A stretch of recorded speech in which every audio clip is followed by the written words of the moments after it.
to that. Tommy Robinson. It's a name you will all have heard of. Former leader of the English Defence League. And, you know, a very high-profile and controversial figure. And now I'm allowed to say it, because I've not been for a few days, which is ridiculous, and let me explain why. Tommy Robinson has been jailed for 13 months for contempt of court. And to many people, this is absolute proof that we're moving into a police state, that something truly awful is happening. Well, you've got half a point, folks, but only half a one. Let's be clear.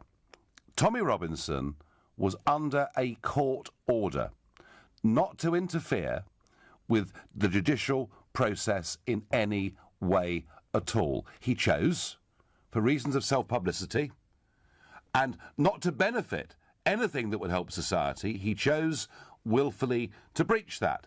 He was warned that he was in breach of that, decided to continue. Frankly, the judge had almost no choice but to give him a jail sentence. So I think Robinson, frankly, was out there asking for trouble, and I don't think it was a very bright thing to do. Now, against that, let me just say that there does appear to be a very strong desire and willingness amongst much of the police and our judiciary to clamp down on people who make certain criticisms in society. And we are not dealing here with a level playing field. The whole point about religious freedom and tolerance is we should all be able to criticise and even mock each other. And I do worry that we're moving into a position where you can criticise some groups in society but not criticise others. And I think for those of you who see Robinson as a hero, well, OK, maybe he does stand up for his point of view.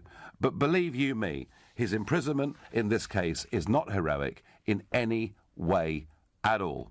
And that, of course, will surprise some of you. But let me just say this finally.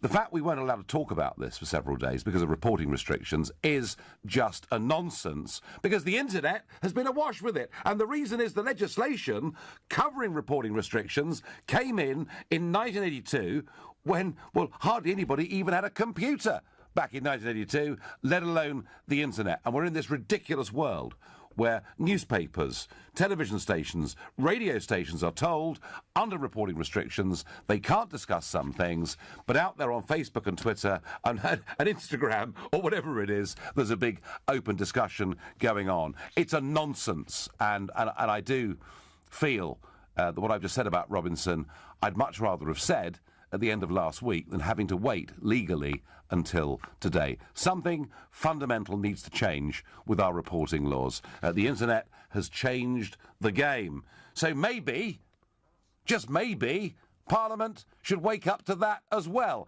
as the issue we're discussing tonight.